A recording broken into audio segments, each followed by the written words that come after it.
Hello student.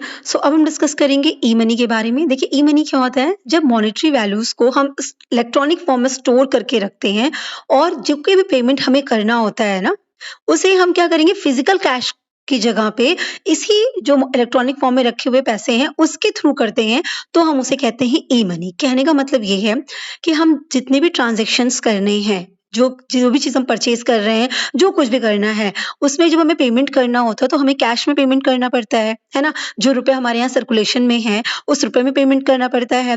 तो जब हम इस रुपए में, इस फिज़िकल कैश में पेमेंट ना करके, बल्कि इसे स्टोर करके रखे हुए हैं, इलेक्ट्रॉनिकली, डिजिटली रखे हुए हैं और उसके थ्रू पेमेंट करते हैं, तो वो क्या कहलाती है? इलेक्ट्रॉनिक मनी या ई मनी कहती है।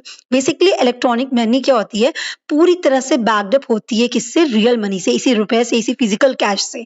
और ये क्या होती है? ये जो ई मनी है वो as a medium of exchange acceptable हो जाती है। कहने का मतलब ई मनी क्या बन गई? रिप्रेजेंटेटिव मनी बन गई। किसकी रिप्रेजेंटेटिव? जो फिजिकल कैश होती है उसकी रिप्रेजेंटेटिव। फिजिकल कैश को हमने बैकअप में रखा हुआ है, उसको कैरी करके नहीं ले चल रहा है, उसको मैंने रख दिया है और उसी के रिप्रेजेंटेटिव ये हमारी ई मनी की तरह जो डिजिटल फॉर्मेट में है, उसे हम उसके थ्रू हम सारे ट्रांजेक्शन्स को कर रहे हैं। कहने का मतलब इलेक्ट्रॉनिक मनी क्या हो गई? ऐसी मनी जहाँ पे हम करेंसी को इलेक्ट्रॉनिकली स्टोर्ड करके रख देते हैं, इलेक्ट्रॉनिक सिस्टम्स में या डिजिटल डेटाबेस में हम उसे स्टोर करके रख दिए हैं और फिर हम ट्रांज़ैक्शंस करते हैं। करेक्ट, हम फिजिकली कैश लेके ट्रांज़ैक्शन नहीं करेंगे, बल्कि हम कैसे करेंगे? इसी ई मनी जो हम डिजिटलाइज़ इसको करके रखे ना, उस जो डिजिटल सिस्टम्स हैं, उनका यूज़ करके हम पेमेंट करेंगे और सारे ट्रांज़ैक्शंस करेंगे। तो ई मनी को मीडियम ऑफ एक्सचेंज एक्सेप्ट किया गया है ना? इसे अलग-अलग नाम से जाना जाता है, जैसे डिजिटल कैश बोल देते हैं, डिजिटल करेंसी बोली जाती है, ई मनी बोली जाती है और बहुत तरह के इसके नाम रखे जाते हैं। आपने देखा होगा ये जो कार्ड्स होते हैं या आप अभी भी कुछ भी पेमेंट करने जाते हैं, फटाफट स्कैनर ऑन कर देते हैं, स्कैन कर देते हैं, है ना? स्कैन के थ्रू आप पेमेंट कर देते हो। ये सब क्या है? यही इलेक्ट्रॉनिक मनी है, क्योंकि आप फिजिकली कैश नहीं पे कर रहे हैं, बल्कि मीडियम ऑफ एक्सचेंज क्या है? ये डिजिटल फॉर्म, है ना? इस डिजिटल फॉर्म के थ्रू आप ट्रांज़ैक्शन कर ले रहे हैं। तो इसी को हम क्या कहते हैं? ई मनी कहते हैं। आई होप आपको कॉन्सेप्ट समझ में आ गया। तो ई मनी मतलब मनी को इलेक्ट्रॉनिकली फॉर्म में स्टोर करके रखना, डिजिटल डेटाबेस में स्टोर करके रखना एंड देन ट्रांज़ैक्शन करना, that is E money. Is it clear? अब हम बात करेंगे फॉर्म्स ऑफ ई मनी की, कि ई मनी किन-किन फॉर्म्स में हमारे सामने आते हैं, ठीक है? तो आप देखिए, जो ई वॉलेट है, आपने सुना होगा पेटीएम, फ़ोन पे, गूगल पे, ये सब क्या है? ई वॉलेट है। तो जैसे आपके पास फिजिकल वॉलेट होता है ना, पर्स होता है, तो आप उसमें अपने सारे पैसे रखते थे, सारी करेंसीज़ रखते थे। तो उसके बाद आपको जब पेमेंट करते हो उसमें से निकाल के पेमेंट कर देते थे। अब ये ई वॉलेट क्या हो गया? ये आपका इलेक्ट्रॉनिक फॉर्म में वॉलेट हो गया। आपके सारे पैसे इलेक्ट्रॉनिकली रखे गए हैं इसी वॉलेट में। दैट इज़ पेटीएम, फ़ोन पे, गूगल पे। आप फटाफट इससे पेमेंट कर सकते हैं। जो भी आप यूज़ कर रहे हो उससे पेमेंट कर सकते हैं। और आई होप आपको क्लियर हुआ, क्योंकि आप आज के टाइम पे बीइंग एन स्टूडेंट अगर मैं बात करूँ तो सबसे ज़्यादा आप इसे यूज़ कर रहे हैं। फ़ोन पे, गूगल पे के बिना आप समझिए कोई ट्रांज़ैक्शन आप शायद करते हो, है ना? आप डेबिट कार्ड, क्रेडिट कार्ड कम यूज़ कर रहे होंगे, लेकिन आप फ़ोन पे, गूगल पे, पेटीएम इसे ही सबसे ज़्यादा यूज़ करते हैं। ये ईज़ी है आपके लिए समझना कि किस तरह आप इससे पेमेंट करते हो। तो आपके पैसे अकाउंट में स्टोर्ड है ना? फिज़िकली बैकअप है। ये जो फ़ोन पे है पूरी तरीके से रियल में बैकअप है आपके अकाउंट से। Is it clear? वहाँ पे पैसे जो स्टोर है उससे बैकअप है। इसके अलावा क्या है? डेबिट कार्ड, क्रेडिट कार्ड, जिसे हम प्लास्टिक मनी बेसिकली कहते हैं, ये सब भी क्या है? ई मनी के ही फॉर्म है। क्योंकि देखिए डेबिट कार्ड क्या हो गया? डेबिट कार्ड आपको एक कार्ड, प्लास्टिक का कार्ड मिल जाता है, क्लियर है? और आप उस कार्ड को स्वैप कर लेते हैं या एटीएम में जाके उससे पैसे विथड्रॉ कर लीजिए, तो फिजिकली फॉर्म हो गया। पर आप कार्ड को स्वैप करके पेमेंट कर देते हैं, आपके अकाउंट से डिजिटली पैसा डिडक्ट हो जाता है ना? तो ये क्या हो गया? ये भी एक ई मनी का फॉर्म हो गया, क्योंकि डेबिट कार्ड रिप्रेजेंटेटिव है। डेबिट कार्ड कैसा है? रिप्रेजेंटेटिव है। किसका रिप्रेजेंटेटिव है? आपके अकाउंट में जितना भी फिजिकल कैश रखा गया है उसका रिप्रेजेंटेटिव है ना? वहीं पे क्रेडिट कार्ड और डेबिट कार्ड में अंतर क्या होता है? आपको आइडिया होगा, पर मैं इन शॉर्ट बता देती हूँ। डेबिट कार्ड मतलब आपके अकाउंट में अगर 1 लाख रुपए है, तो आप डेबिट कार्ड से सिर्फ 1 लाख रुपए तक का ही ट्रांज़ैक्शन कर सकते हैं। वहीं क्रेडिट कार्ड क्या कहता है कि आपको एक लिमिट मिल जाती है। आपके अकाउंट में बैलेंस है उससे मतलब नहीं है। आपको एक लिमिट दे दी गई। मान लीजिए आपकी लिमिट 2 लाख की है, तो 2 लाख तक भले आपके अकाउंट में 2 लाख रुपए नहीं है, पर स्टिल आप 2 लाख तक की ट्रांज़ैक्शन कर सकते हैं, जिसको आप नेक्स्ट मंथ जाके पे करेंगे। तो क्रेडिट कार्ड आपको एक ऐसा कार्ड जो क्रेडिट की फैसिलिटी दे रहा है कि आप बिना पैसे हुए भी आप सारी ट्रांज़ैक्शन कर लीजिए और उसको नेक्स्ट मंथ रीपे कर दीजिए। Is it clear? So that is debit card and credit card. इसके अलावा प्रीपेड कार्ड्स जो होते हैं वो भी ई मनी के फॉर्म है। जैसे प्रीपेड कार्ड को ऐसे समझिए, जैसे आप ये रेल का होता है ना, मतलब मेट्रो कार्ड्स हो गए, दिल्ली मेट्रो कार्ड्स हो गए। आपने कार्ड्स वगैरह बनाते होंगे, आपने देखा होगा कई बार इस तरह के कार्ड्स बन जाते हैं। इवन आप गेम ज़ोन में जाइए, मतलब अगर आप कुछ गेम वेम प्ले करने जाते हैं, तो वहाँ पे भी आपके लिए कार्ड बना दिया जाता है। सारे पैसे आपके उस अकाउंट में स्टोर हो जाते हैं और आप जो भी गेम खेलेंगे, उसमें से पैसे डिडक्ट हो जाते हैं। तो दैट इज़ प्रीपेड ना कार्ड। तो ये भी क्या हो गया, ई-मनी का ही एक फॉर्म हो गया। इसके अलावा यूपीआई पेमेंट आप सभी करते हैं, किसी को कैश ट्रांसफर करना है, आपने यूपीआई नंबर लिया, फटाफट पेमेंट कर दिया। तो ये यूपीआई नंबर भी आपके बैंक से लिंक अप होती है और सारा कैश का बैकअप होता है, इसके पास होता है और इसी से आपका रीपेमेंट होता है। तो दैट इज़ ऑल्सो अ ई-मनी। इसके अलावा इंटरनेट और मोबाइल बैंकिंग के थ्रू जो कुछ भी आप पेमेंट करें स्कैन करके या आप अकाउंट से ईसीएस वगैरह करके, आईएमपीएस करके, आरटीजीएस करके, नेफ्ट करके, आप जिस भी इलेक्ट्रॉनिक मीडियम का यूज़ करके फंड ट्रांसफर करते हैं, पेमेंट करते हैं, वो सब ई-मनी की कैटेगरी में आ जाता है। आई होप अब आपको ये चीज़ क्लियर हो गई कि ई-मनी किस-किस फॉर्म में दिख रही है आपके सामने। अब इसके फीचर्स की बात कर लेते हैं कि ई-मनी के फीचर्स क्या है। सबसे इम्पोर्टेंट फीचर क्या है कि भई ये कैशलेस एंड पेपरलेस है। आपको कैश वाक़ई में लेके चलने की ज़रूरत नहीं है। अभी आपको किसी को 1 लाख का पेमेंट करना है तो आपको 1 लाख कैरी करके ले चलने की ज़रूरत नहीं है। आपने बस उसका अकाउंट नंबर डाला और बाकी जो भी आपके कोड्स वगैरह हैं वो सब मेंशन किए और आपको पेमेंट हो जाता है। तो बिल्कुल कैशलेस पेमेंट है। कोई भी पेपर आपको कैरी ऑन करने की ज़रूरत नहीं है ना? आपका मोबाइल हाथ में है, आपने सारा पेमेंट कर देना है। तो ये बहुत ईज़ी और बहुत सही चीज़ हो जाती है ना? ई-मनी। सो ये कैशलेस है, पेपरलेस है, बहुत क्विक एंड कन्वीनिएंट ट्रांज़ैक्शंस है। आपको इमीडिएट पेमेंट करना, आप इमीडिएट कर सकते हैं। पहले के टाइम की तरह आपको चेक कट करने की ज़रूरत है, फिर बैंक में जाके चेक लगाने की ज़रूरत, ऐसा कुछ भी नहीं है। या पहले बैंक में जाओ, विथड्रॉ करके आओ, फिर पैसा जाके किसी को पेमेंट करो, ऐसा कुछ करने की ज़रूरत नहीं। आपके लिए हर एक ट्रांज़ैक्शन बहुत ईज़ी कर दी गई। आपको कुछ परचेज़ करना है, आपने तुरंत निकाला, स्कैन किया, पेमेंट कर दिया, है ना? तो इमीडिएट पेमेंट हो जाती है, कन्वीनिएंट ट्रांज़ैक्शंस हैं। सो ये सारे ई-मनी के फीचर्स हैं। इसमें क्या होता है ई-मनी हमेशा याद रखिएगा कि मनी को हमने इलेक्ट्रॉनिक डिवाइस में स्टोर करके रखा। बट ऑब्वियस सी बात है, मतलब आपकी मनी इलेक्ट्रॉनिकली रिप्रेज़ेंट की जा रही होगी। आपके बैंक अकाउंट में सेफ है, पर वो बैंक अकाउंट से आपको अगर निकालना है तो आपको डिजिटल चीज़ों का यूज़ करके ही उसे आप निकाल सकते हैं। इलेक्ट्रॉनिक डिवाइसेज़ का यूज़ करके ही उसे आप निकाल सकते हैं, है ना? तो ये इसीलिए कहते हैं कि ये इलेक्ट्रॉनिकली स्टोर्ड है ना? आप मोबाइल या फिर लैपटॉप बिना इसके आप नहीं यूज़ कर सकते हैं। ये चीज़ ध्यान रखिएगा। तो that is also a feature of ई-मनी।